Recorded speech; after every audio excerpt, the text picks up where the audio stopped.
Good morning, good afternoon, and good evening, depending on wherever you are joining from. I, Purushendra Singh, on behalf of CUTS International, welcome everyone to today's session titled Navigating Non-Traditional Security Challenges in the Indo-Pacific Region, Need for a United Approach. Before we dive into the informative and fruitful discussion, just setting out some house announcements. Today's session will be 1 hour long. The panel discussion will be for 45 minutes, and after which we'll have a quick Q&A session to make it more interactive. We encourage the members of the panel to keep their cameras on during the session. Also, please keep your microphones on mute unless you are speaking. We encourage the members of the panel to cameras on. Thank you, Kristy. Now we can see you. Welcome. All right. Yeah. Just to let you know that this session is being recorded and will be released later on our CUTS YouTube channel. It is encouraged that the audience members post their questions, indicating relevant speakers in the chat box to make this session more interactive. Some of the questions from the audience sides, we already have it. So thank you, and let them keep them coming. As the chair and moderator of this webinar, I would like to draw your attention to the forum under which this issue-specific webinar is taking place. The Indo-Pacific Civil Society Forum is a coalition of CSOs, NGOs, think tank academias, which work with government organizations towards realizing a shared vision of peace, security, stability, and prosperity in the Indo-Pacific region. Moreover, this forum is a strong link between the citizens at the grassroots level, opinion makers and policy makers at national levels, international levels, spread all across the vast geography of the Indo-Pacific region. This will help bridging macro-micro information and policy gaps. Having said that, I would now like to lay the foundation of today's session. The term Indo-Pacific geographically covers all countries and islands surrounding either the Indian Ocean or the Pacific Ocean, encompassing mainland of Africa and Asian nations, which border these oceans. But this is not correct in totality, as the regions in Europe and other landlocked countries on the west coast of Africa, and such as Nepal, are also part of the larger Indo-Pacific construct, which is often regarded as the maritime underbelly of the globe. I say this as vitality of this region has been inducing almost all the countries of the world to harness the untapped potential of the region. The Indo-Pacific region accounts for 60% of the world's population, more than 65% of the world's GDP, 67% of the world's indigenous people, 37% of the world's poverty or poor, 40% of international migrants. Now, all that gives rise to a number of challenges, and here we are to dive in to find solutions. And there's a need for a collective solution to all of this. Having said that, and understanding that no single country alone will be able to find solution to the existing and emerging non-traditional security challenges in this region, which we call hope of future. With this, I would now like to introduce our distinguished speakers. Starting with Pramod Jaiswal. He is Research Director, Nepal Institute for International Cooperation from Nepal. Kristy Su, Director, Taiwan ASEAN Studies Center. Third, Dr. Swasti Rao, Associate Fellow, Europea and Eurasia Center, Manohar Parrikar Institute of Defense Studies and Analysis. And lastly, Aman Thakker, Adjunct Fellow at the Center for Strategic and International Studies in the US. So thank you once again for joining us for this session. Now, as I've mentioned, surpassing the geographical constraint, let me dive with our first panel to share his views and remarks on how does the role of CSOs or the NGOs in addressing the root causes of piracy and terrorism, which are prevalent across other landlocked countries, including Nepal. Over to you, Dr. Jaiswal. Thank you, Mr. Singh. At the outset, let me thank the organizer, CUTS International, for inviting me to the Indo-Pacific Civil Society Forum, which is held on a very important topic of today, navigating non-traditional security challenges in the Indo-Pacific, need for a united approach. Before I start, Let me briefly introduce NIICE, Nepal Institute for International Cooperation and Engagement. It is an independent, apolitical, and non-partisan think tank which believes in freedom, democracy, and world free from conflict. Indo-Pacific Affairs is one of our major research focus. We have 4 research centers, and Center for Indo-Pacific Affairs is one of the major ones. Currently, NIICE is working on Nepal's outlook to Indo-Pacific, where we are trying to explore what should be the major focus of Nepal when it comes to Indo-Pacific and how it can collaborate around the world in the current complex geopolitical situation. Coming back to the topic today, today I'm asked to highlight the role of non-governmental organizations in addressing the root cause of piracy and terrorism, their mitigation and readdressal process. We all are aware that a vast and dynamic geopolitical space of Indo-Pacific, which encompasses much of the world's most populous and economically significant countries, also poses tremendous non-traditional security challenges. Among several others, the issue of maritime terrorism and piracy issues are of grave concern, which I'm asked to address. Terrorism has a political, ideological, or religious background. Same is with the maritime terrorism, which has great impact on the Indo-Pacific region. Terrorists always target the most critical infrastructures of the industrialized world to have a greater impact and visibility.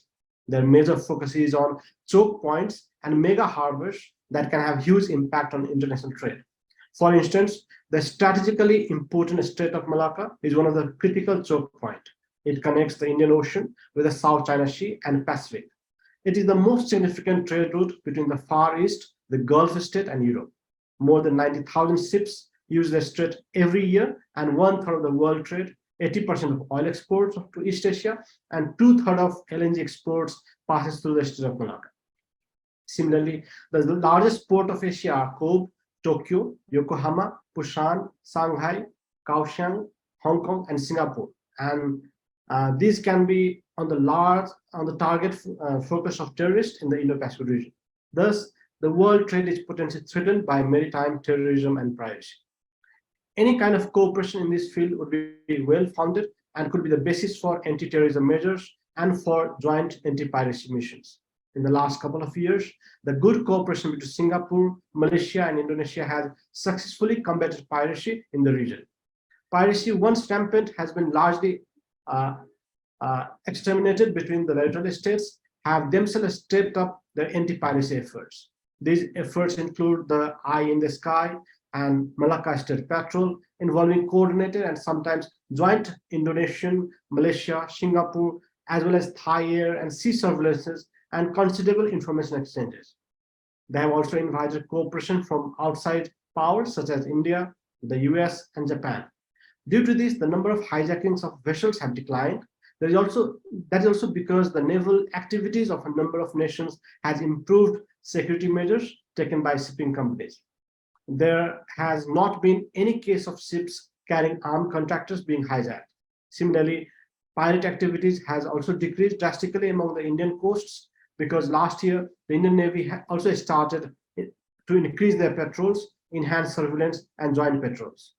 According to analysts believe that increased use of private security guards to ship, international naval patrols, sharing of intelligence by countries, and several other new measures have put control on terrorism and piracy. In this whole process, the role of non-government organization is really important. There is a need for coordinated approach, joint collaboration among the countries in order to mitigate terrorism and piracy. First, there should be a new look at maritime laws governing the use of force on high seas and within the territorial coastal areas. Second, I think the rules of engagement of the naval units charged with protecting the trade routes need to be coordinated and agreed on. Moreover, a close look needs to be taken on the kind of naval vessels which might be required to combat piracy more cost effectively. Similarly, the use of private security companies should be regulated and agreed.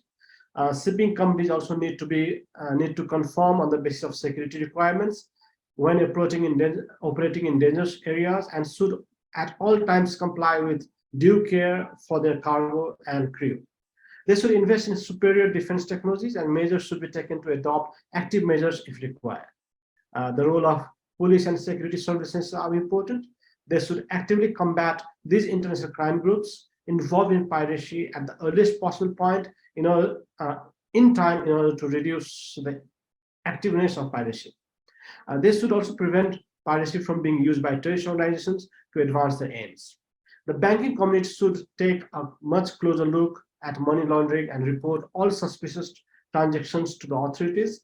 Similarly, financing of terrorists and piracy should be monitored to contain them.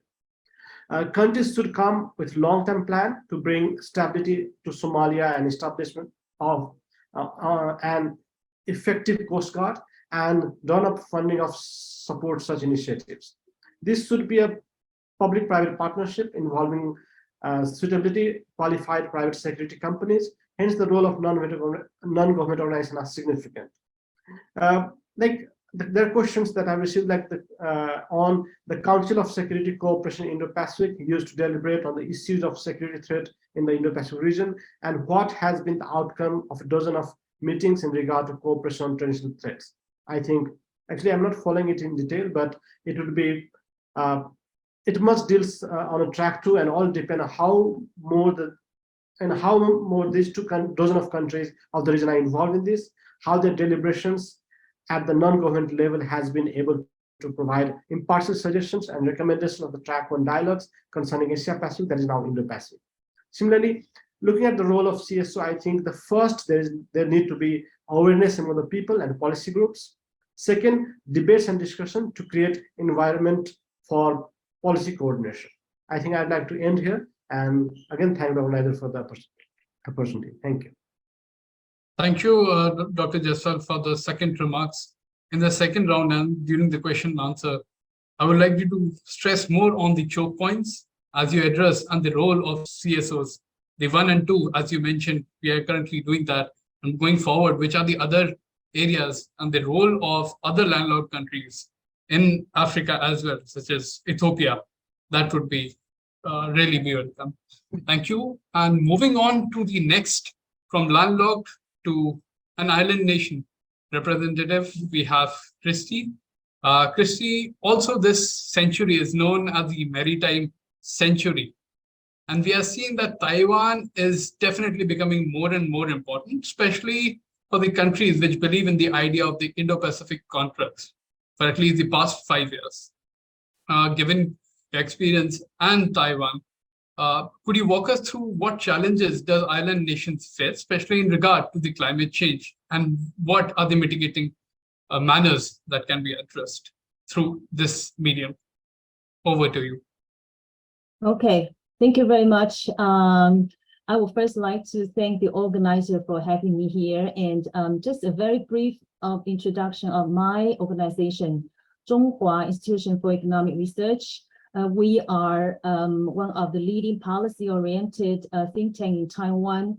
We focus very much on the regional study, including Southeast Asia, South Asia, and recently Indo-Pacific region. And in the past 5-6 years, we focused very much also on climate change as well as supply chain related issues. So, and that part of study has become nowadays very important, not only to Taiwan, and also for countries which are seeking cooperations with Taiwan.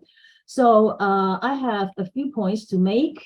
The first thing is I'll start it with the COVID-19 pandemic. The pandemic has changed the global geopolitical and economic landscape and redefined the scope of non-traditional security. Apart from the non-traditional security challenges we are already familiar with, such as food shortage, natural disasters, and currently the most important ones also include economic sustainability, supply chain resilience, and ability to cope with climate change and eliminate climate crisis. Taiwan, as well as most Southeast Asian countries and some South Asian countries too, are small, developing open economies, highly dependent on international trade. The supply chain disruption caused by COVID-19 pandemic and other reasons, such as geopolitical conflicts, have made the whole world understand the importance of keeping smooth operations of supply chains on necessary consumer products and critical materials such as vaccines and semiconductors. In Taiwan and most Southeast Asian countries, therefore, have made it a priority to strengthen supply chain resilience post-pandemic to avoid potential risk of disruption in the future. Taiwan has a 23 million population, is a small island economy, especially vulnerable to climate change and natural disasters such as typhoon, flood, drought, and earthquakes. As Taiwan highly depends on imports of energy, including oils and also natural gas and LNG, energy security is one more of the key challenges to most of Taiwan's industrial sectors. Therefore, the government not only needs to provide stable water and electricity to all chip makers, which is very important not only to Taiwan, but to the whole world, but also has to provide affordable green power and assist business to achieve a green transformation, which are now the key challenges for most of Taiwan's industry. And in response to the global net zero trend, in April 2021, the president of Taiwan, Tsai Ing-wen, announced the 2050 net zero transition as Taiwan's goal for climate action. A year later, in March 2022, the government released the book of Taiwan's pathway to net zero emission in 2050.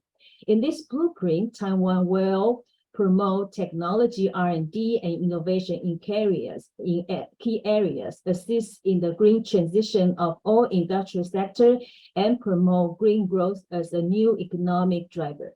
And in Taiwan's 2050 net zero transition roadmap, green and smart agriculture is another important part. Though Taiwan is a net food importer, agriculture is politically, economically, and socially important to its national security. However, in recent years, Taiwan's agriculture faces challenges brought by structural and environmental challenges, including aging agricultural population, labor shortage, global competition, and climate change, which has caused instability in the production and supply of staple food.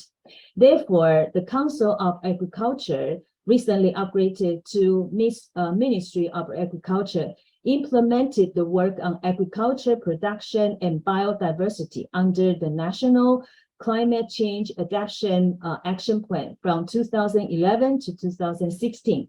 And in the next 5 years, from 2017 to 2022, the ministry further implemented the Smart Agriculture Program. The program had two main strategies: smart production and digital service. For example, by introducing sensors, smart device, Internet of Things, and big data analysis, farmers in Taiwan could achieve digital knowledge, smart production, optimized products, convenient operation, and cloud tracing. I think these are two major parts of Taiwan's response to climate change and also trying to recover the economy post the pandemic. I think I'll just stop here and waiting for your question. Thank you very much.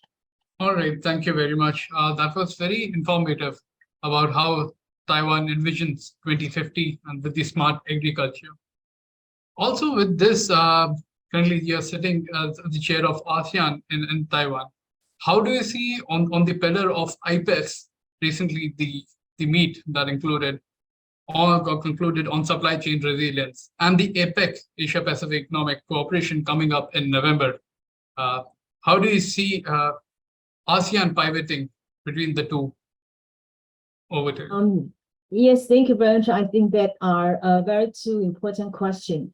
I think APEC, this year, the host is the United States, has been trying to work with other APEC members, of course, including China and Southeast Asian countries, to explore growth opportunities post-pandemic, because most of the economies have been suffering from a slow recovery, and also they've been working very hard for two transitions. One is digital transition, another one is green transition, which fit into the topics we are discussing today. While the IPAC, you're talking about the Biden administration's goal for inviting 13 economies to form IPAC group to focusing on supply chain cooperation. I think that is something very important because in that agreement, all these members will share information and also arrange some early warning mechanisms. So in case of shortage of, for example, critical semiconductor, and then we'll share with each other either the stock information as well as try to assist them. However, I think that, Taiwan is part of the APEC member. We joined APEC, APEC as a member economy. And however, we are not invited to IPAC, the IPEF mechanism. And therefore, a government here in Taiwan tried to promote not only bilateral collaboration with the United States, but also bilateral or trilateral collaborations with all other Southeast Asian countries as well as Asia, trying to, through all kinds of collaboration, to form a better and more close supply chain partnership together. All right. Thank you for your remarks. And moving forward from Taiwan to how we see the APEC in the US in November 2023. Moving on to the US, we have another distinguished member with us, is Aman Thakker. He is with US-India Strategic Center for Strategic India Studies, International Studies. And Aman, my question, since you have been reading about the India-US construct, and given that a lot of countries have come out with the Indo-Pacific related strategy, starting with the US. Although the construct of Indo-Pacific in itself is very old, it just got renowned in 2007 or much later. It was in 1920, a German geopolitician, Karl Hochschober, who had first coined or given the term the Indo-Pacific, and he has written that Indo-Pacific in numerous German books. Moving on with you, Aman, how do you see the Indo-Pacific strategy by the US, especially in terms of digitally vulnerable areas, and such as the smaller islands on the east-west coast of US and around and during or in the India-US partnership? Over to you. Thanks, Puru, and thank you to CUTS International for having me. This is a very timely topic. As you mentioned, my research focuses on the US-India relationship, and I'll speak about some of the ways in which both countries are working together, as well as in some of those third countries, as you mentioned, on the east and western coast of the United States. I'll start really with the core of what's recently happening within the US-India relationship, and a recognition by US stakeholders about India's increasingly digitizing economy and country, and the role that the government in India sees for digitization in development. You see this in some statistics that come out about rising e-commerce use, about India's rollout of the unified payment interface, and incredibly high use of data at an incredibly cheap cost. The typical Indian uses 200 gigabytes per year of data at only 12 US cents per gigabyte. And so that underscores how much digitization is a core component of the development story in India. And you saw this again at the recently concluded G20 summit, where data for development, digitization for development, technology for development were at the forefront of the discussions, not only of the Indian presidency, but also of bilateral discussions that India had with the United States and with other G20 countries, including France and Germany and the EU, as well as the African Union. And so, what I want to talk about is non-traditional security threats in the digital realm that impact, I think, three layers that the United States and India are working both bilaterally as well as with third countries on. The first is on the infrastructure side. So here I mean your broadband connectivity, your 5G and 6G rollout and research, digital public infrastructure that India is developing at home, not just a unified interface, but also on e-commerce, on credit, on mobility, on health, and on skilling. The second is on the actual connectivity, your devices, your hardware. And then the third is your apps and your software, the tools that you use to enhance digitization on a day-to-day basis. And all three of these face non-traditional security threats, be that cyber threats, be that supply chain threats, be that disruptions to the development story because of nefarious activity. And I want to give you some examples about this, particularly in the context of how the US and India are collaborating with each other. Government data from India shows that Indian government institutions, not the private sector, but just the government institution, faced about 1.39 million cybersecurity incidents in 2022. That just shows you the scope of the amount of non-traditional security threats that the Indian government is facing. Now, you go outside of the government to the private sector, 66% of firms in India say that they feel their cutting-edge devices that are connected to the Internet of Things, are unsecured or undersecured and need to be better prepared for the emerging threats in the world. On India's unified payment interface, right? One of the key soft power deployments that India can have, not just at home, but talking about exporting it to other countries and making it a development story for the global South. There were 95,000 incidents of fraud led by nefarious actors, non-state actors, and non-traditional security actors on the UPI network, with a large majority of them in medium to high ticket rupee value.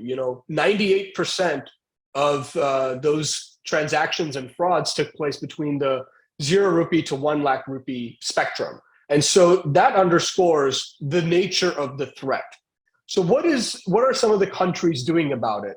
Both the United States and India are looking to invest in their self-reliance. We talk a lot about maybe Atmanirbhar Bharat, but with the Inflation Reduction Act and some of the steps that in the post-COVID economy that the Biden administration has taken, there's attempts at self-reliance both in the United States and in India.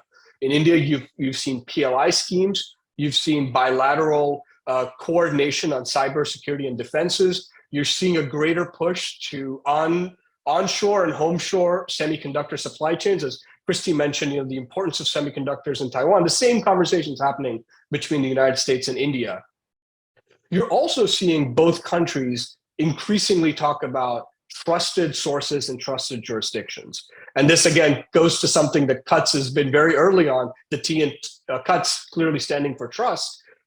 Something that both countries are talking about how to understand the need for trusted geographies and sourcing key equipment that could be vulnerable to these kinds of non-traditional security threats from trusted geographies. And then the final thing is, as the subtitle of this talk talks about, joint approaches, the establishment of the US-India Initiative on Critical and Emerging Technologies, a deepening partnership between the two countries where digital economy and combating threats in the digital realm are at the forefront of what the United States and India are working on bilaterally. Within the Quad, you saw, going to Puru, your question on what the countries are doing in other countries, particularly on the West Coast of the United States, a deployment of telecom, open and interoperable telecom equipment in Palau being announced in the Quad Summit, and attempts being made to advance security steps against non-traditional threats in other countries. What are the challenges here, and what are the further steps that we could take? The first is, I think we need to go beyond what is interesting and what is exciting. The US and India partnership, particularly under this initiative on critical and emerging technologies, mentioned several different areas of cooperation, from defense to semiconductors to biotechnology to space to telecommunications equipment. But so far, the collaborations really focus on defense, the jet engine deal being part of it, semiconductors and Micron's investment in India, and maybe a little bit on space, right? India joining the Artemis Accords. But can we get to a shared approach on DPI? Can we talk about the role of artificial intelligence and the user harm and user safety issues that it presents for users in both countries as well as globally? Can we talk about communications technology, particularly 5G equipment, which as it rolls out, provides new opportunities for nefarious actors to undermine telecommunications networks, and the need for both countries as well as the globe to come up with a approach on on securing some of this technology. I think moving beyond maybe what is interesting and exciting, like semiconductors and space and defense, to some of these key areas is going to be interesting, and one where civil society, think tanks, academia, researchers can play a role in outlining where the threats are and what the opportunities for collaboration are. The second area is on aligning between some of the onshoring attempts and the friendshoring attempts that are happening. As Puru, you said in the start of your remarks, no country can go it alone when trying to combat some of these non-traditional security threats. But what we're increasingly finding is in a political environment in which post-COVID, we're trying to onshore jobs and economic development onto our own countries, we're finding it hard to reconcile that with a greater need to collaborate. And this is a two-way street, I think, in the US-India relationship.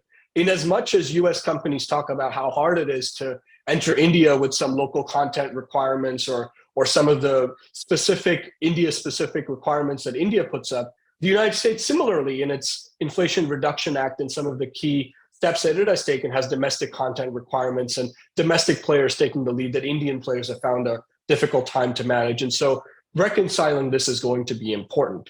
And then the third area that I'd like to just highlight, because this is something that came up in recent discussions, right, about how India introduced briefly a laptop import management system for laptops, personal devices, and hardware. Again, going towards trying to make sure that there isn't a supply chain concentration or a fragile supply chain for some of these issues.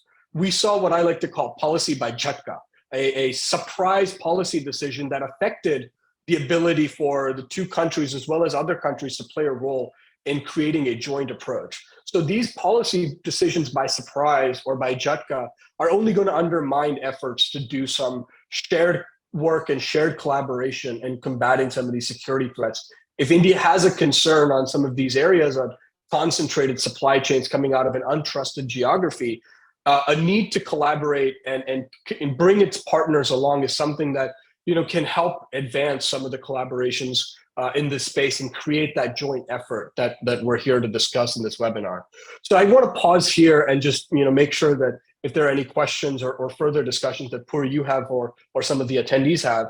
But here are some thoughts on the US-India dynamics, as well as some of the ways in which other countries can also play a role in advancing security issues, particularly in the digital realm, moving forward. All right, that was very informative and in-depth, I would say. I would now mix up with some of the questions that we received before this webinar, and I also would ask all the lovely audience out there to please kindly post their questions. I'll mix it up with if we have to prioritize or have an order of, let's say, the most difficult challenge in non-traditional security challenges in the Indo-Pacific region. What would you say is the immediate major challenge, and in a precedence, probably the next utmost challenge that we can look up to, let's say 2050 going forward? Aman, would you like to go first? Kristy, sure, I can. Kristy, I would like you to comment on this one next. Okay, yes. I start and then Kristy can move forward. That sounds good. So from my end, again, as we're looking at technology advancements moving forward, one of the most, I think, underappreciated security threats from a non-traditional security threat perspective is the rollout of a new wave of communications technology, such as 5G, and the way in which our world is going to be even more interconnected. And if we do not find, I think, both on the hardware side, right, trusted sources of some of this equipment that would not be vulnerable to non-state actor or nefarious actor attempts to undermine some of the telecommunications equipment, as well as on some of the software side, we're talking about interconnected devices, an even more globalized world if some of this technology is really implemented to the core. Greater collaboration between some of these countries and impacts and spillovers from developments in one part of the world to the new with artificial intelligence and some of the already, threats that we're seeing about very, very convincing misinformation and disinformation. A shared approach at trying to manage cutting edge technology is going to be a very, very significant non-traditional security threat that all countries need to come in together. And here you see a desire for countries to actually engage and work on, set some ground rules and find opportunities where they can share greater information and come up with a unified approach. And I think the United States and India's example of setting up this initiative on critical and emerging technologies is a good one, not just having government to government discussions, right, led by the national security advisors and national security councils of both teams, but private sector coming along. I'd like to see more academia, and as you said, more civil society coming along and participating in some of that discussion. And so I think that, from my perspective, is one of those threats that sometimes goes underappreciated. But as we move forward with India already having one of the world's fastest 5G deployments and already putting its eyes on 6G innovations and technologies, making some of the investments in its universities to work on some of that technology, we'll need to be very careful about how we manage and mitigate the risks from non-traditional security threats in this realm. And over to Kristy, please. Yes.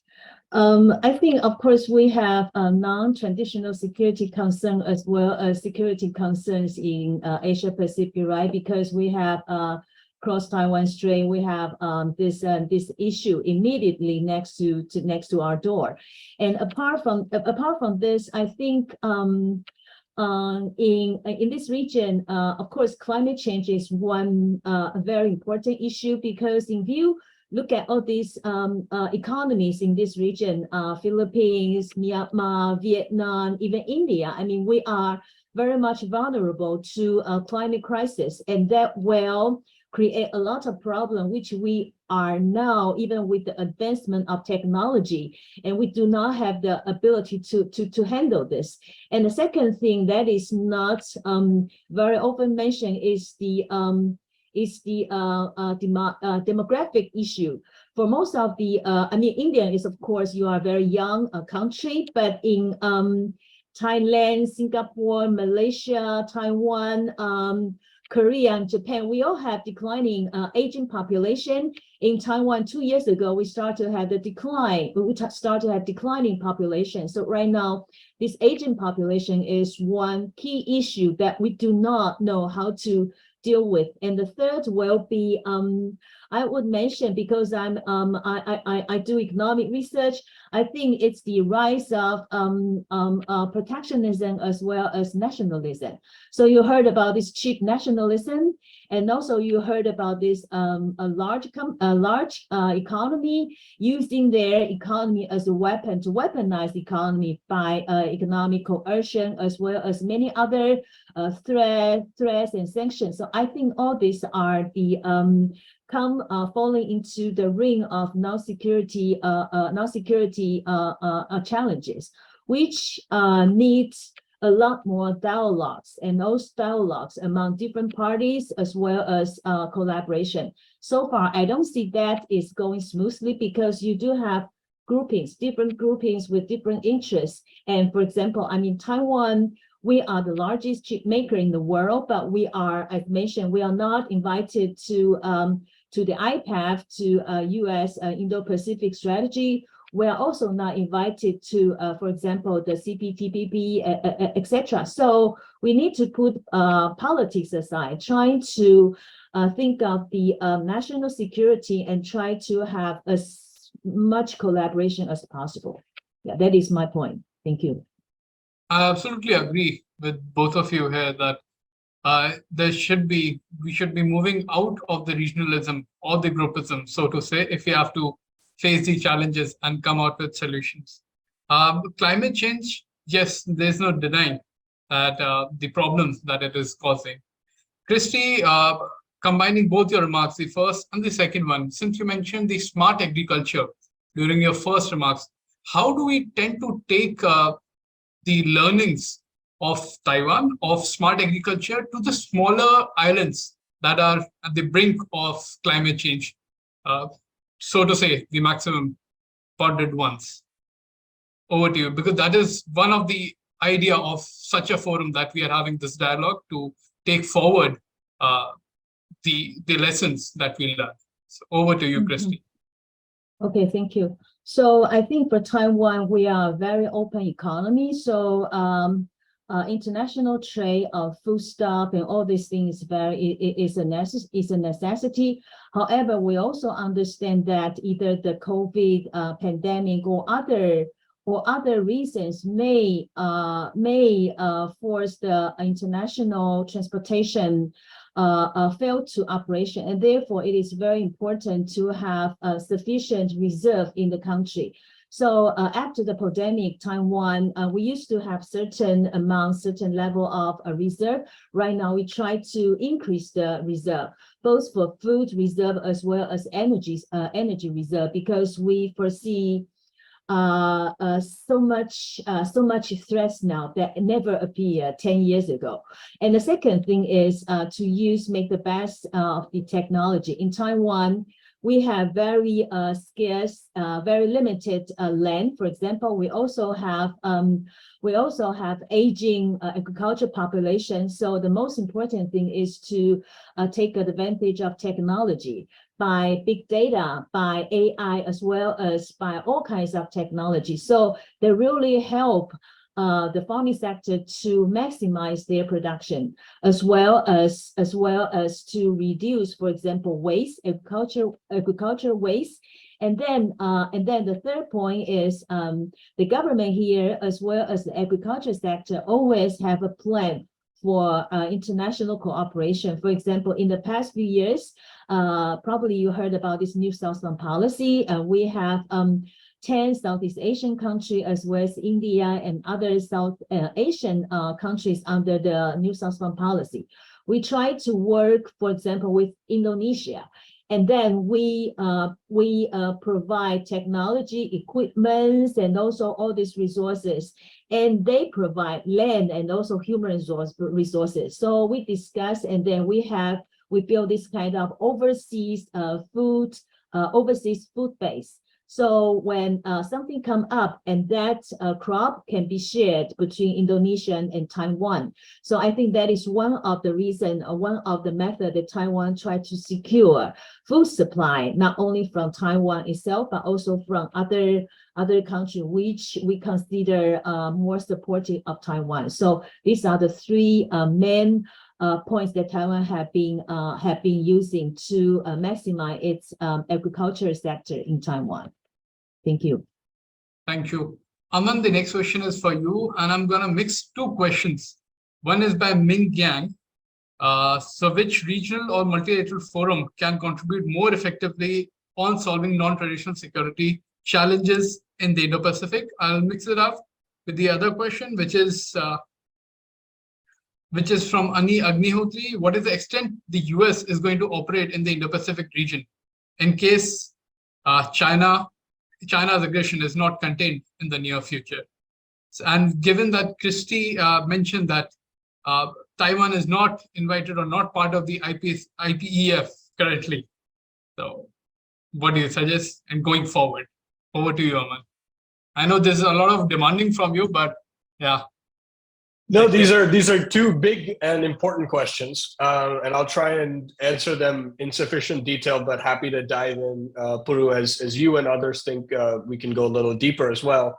On the first one, it's no secret, I think, that international organizations and multilateral forums need updating. I think we have several organizations that aren't prepared or updated to the 21st century enough to deal with some of the new challenges that we're talking about. This is something that, for example, India has talked a lot about, that the Security Council today doesn't reflect 21st century geopolitics. And because of some of the entrenched interests of permanent members, there are some issues and discussions that don't come up. And so Asia in particular, if you see, has tended to work in these minilateral engagements, as we see. We can talk about IPEF, CPTPP, RCEP, Quad, and some of the other trilaterals, quadrilaterals, and minilateral formings that have come up across the Indo-Pacific. Now you see India participating in some, as you said, Puru, not just the maritime countries, but looking at the Gulf states and looking at India, Middle East, Europe as an area of cooperation.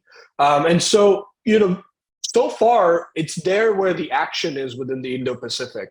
But as Kristy has rightly pointed out, and we've discussed in this webinar, it leaves out certain key players or leads to some fragmented discussions where some topics are discussed among some multilaterals, and then some have to be discussed in a bilateral setting with limited interaction with the broader multilateral process. So for example, with the IPEF, India is part of 3 out of the 4 pillars. There's a separate bilateral track with Taiwan on the same topics as the IPEF that has actually reached a stage of maturity well before the IPEF has language and documents ready for a consensus. And we have things moving at different paces and in different conversations that need to be brought jointly.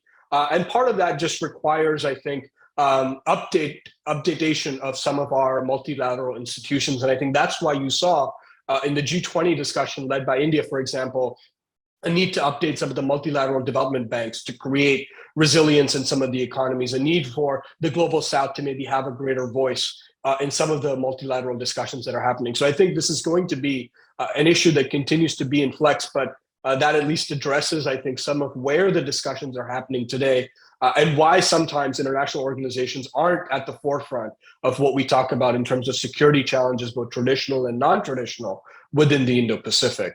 On the US participation in the Indo-Pacific, I think this has increasingly become an area of bipartisan cooperation, and there's very few areas of bipartisan cooperation within the United States, but I think we've seen for the last 5 or so presidents a commitment towards engaging Asia more, and now as we pivot away from Asia Pacific to Indo-Pacific, engaging this region more. This is something that even a largely differentiated foreign policy administration like the Trump administration, with a much more transactional approach to geopolitics, has still found a need to engage and recognize some of the threats that are coming from this region, and a need to work with partners on burden sharing, demanding perhaps more from partners than traditionally the United States, as in being more transactional, but remaining, I think, active in recognizing the threat and wanting to manage it along with partners and allies.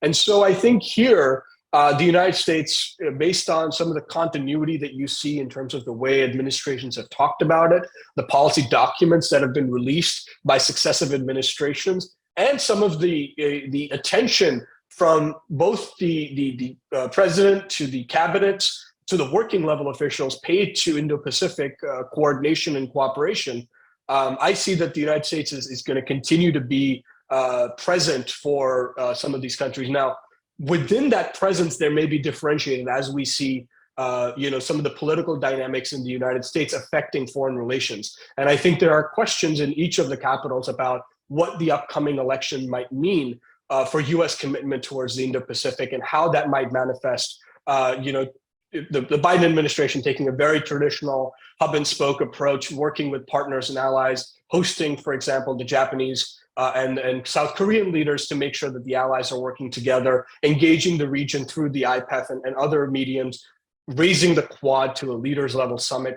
These are all steps that they've taken. The Trump administration, should that come into power, or maybe another Republican administration as the primary plays out, may take a different approach. But I think broadly, the trend of US participation and involvement in the Indo-Pacific in terms of addressing and working to mitigate the risks from threats, both traditional, non-traditional security threats, I think is present, and you will see that continue over the course of the 21st century, or at least what we can see so far over the next decade. Thanks, Aman. That was very well answered.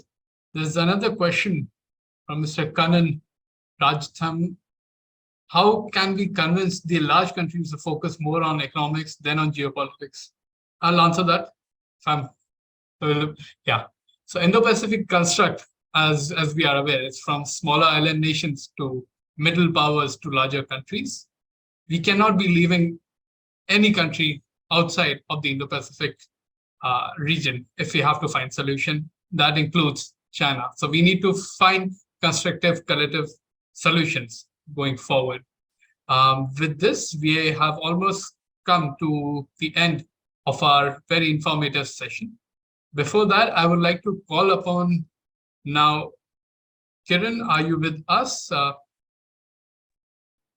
Yes, I am with you, Puru. Thank you. All right. Before that, any 2 pointers from Kristy or from Aman or Dr. Jaiswal, if you're still here, if your internet is still allowing you. I know it's raining heavily in Nepal.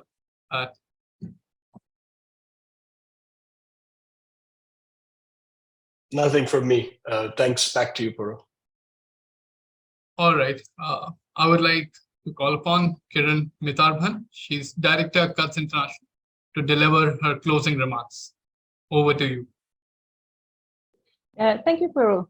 I would like to thank all the speakers today because I think this is a timely discussion since we are all speaking about navigating non-traditional security challenges in the Indo-Pacific region.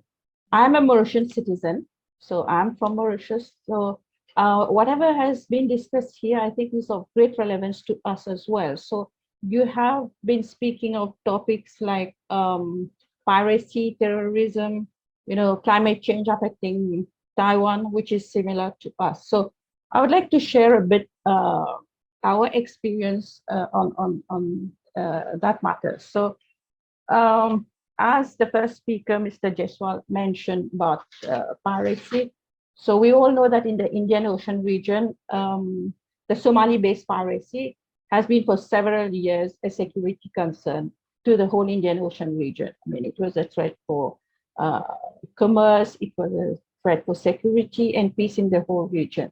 And the international navies trying to counter piracy of Somalia, they were very reluctant at the beginning to take any suspect to their countries because they first lacked the jurisdiction to put them on trial, or the fear was that those pirates may seek asylum. So they wanted to prevent such situation. In that case, I think Mauritius was the first country which came forward in the East Africa and Indian Ocean region. And it came forward and agreed to conduct trials intending to, try these pirates. And those pirates were in fact imprisoned in Mauritius, in the Mauritian prison as well. So this was something which was really appreciated by probably the international community. We even secured at the time, I think, a grant of around 3 million euros from the European Union for the trial and detention of those piracy suspects at the time when Mauritius decided to try those pirates. After that, I think there has been more discussion as to regional cooperation, and there has been some changes, but that was at the beginning.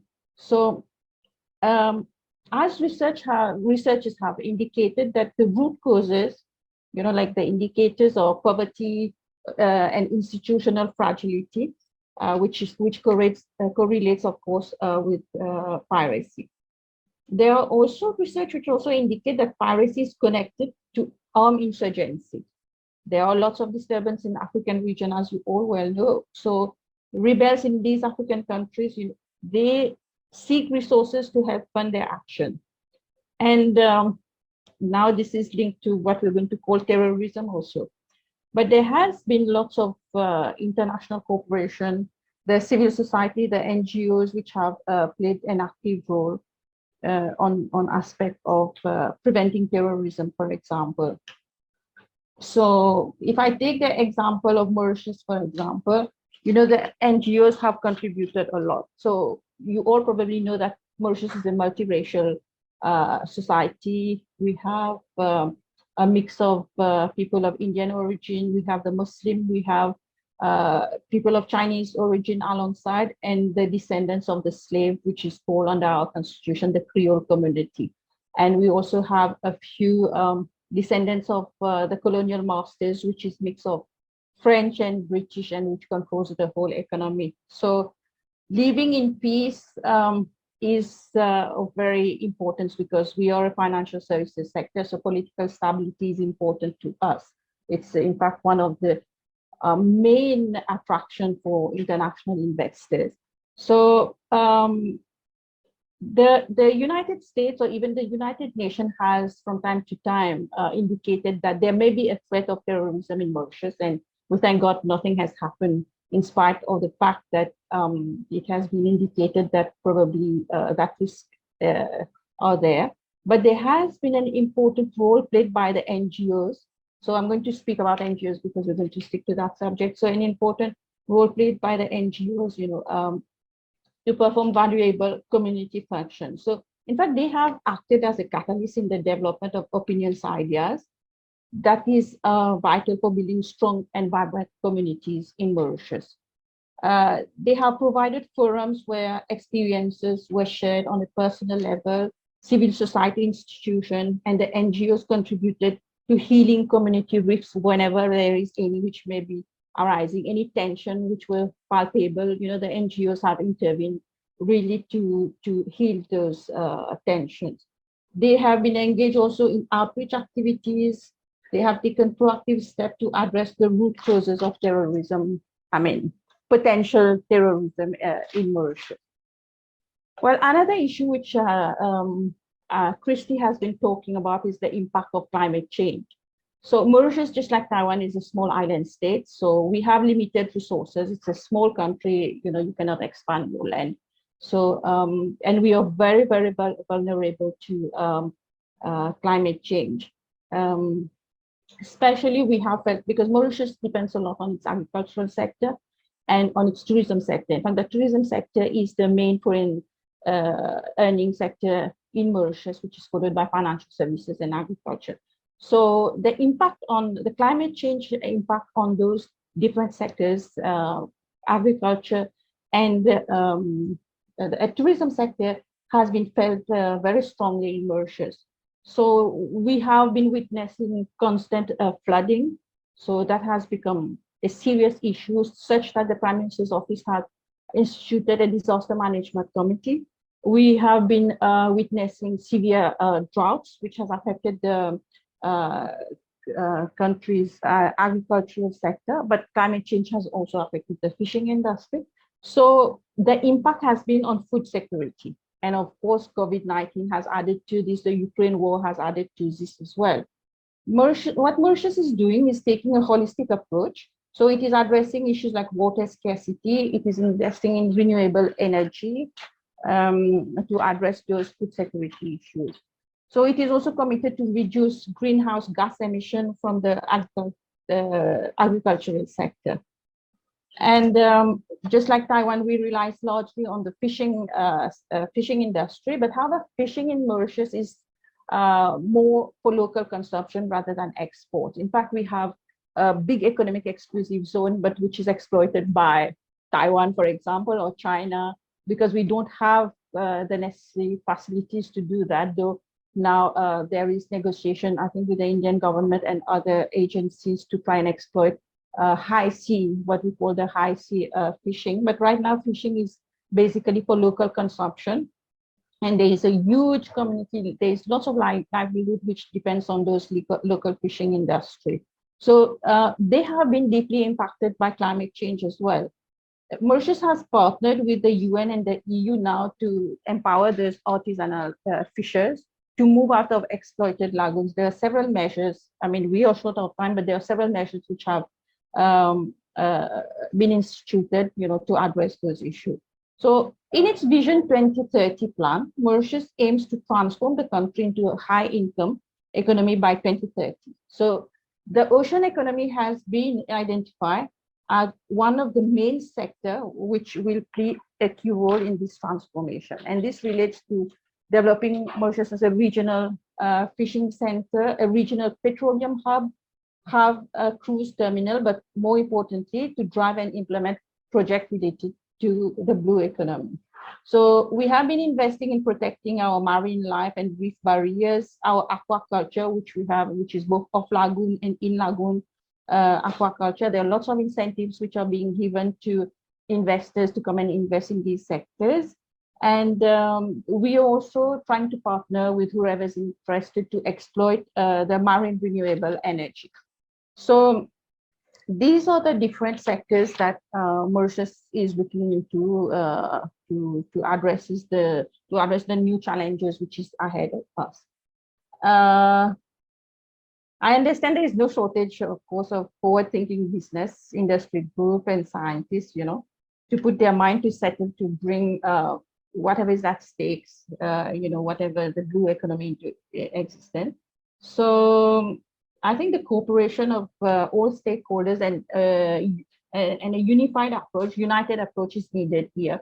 Just like in the Indo-Pacific, I think that united approach is also needed at a regional level in the Indian Ocean Africa region, but subsequently probably at a more higher level and international level, so that we can converge on issues which is similar, especially for small island states who are facing all these threats and issues.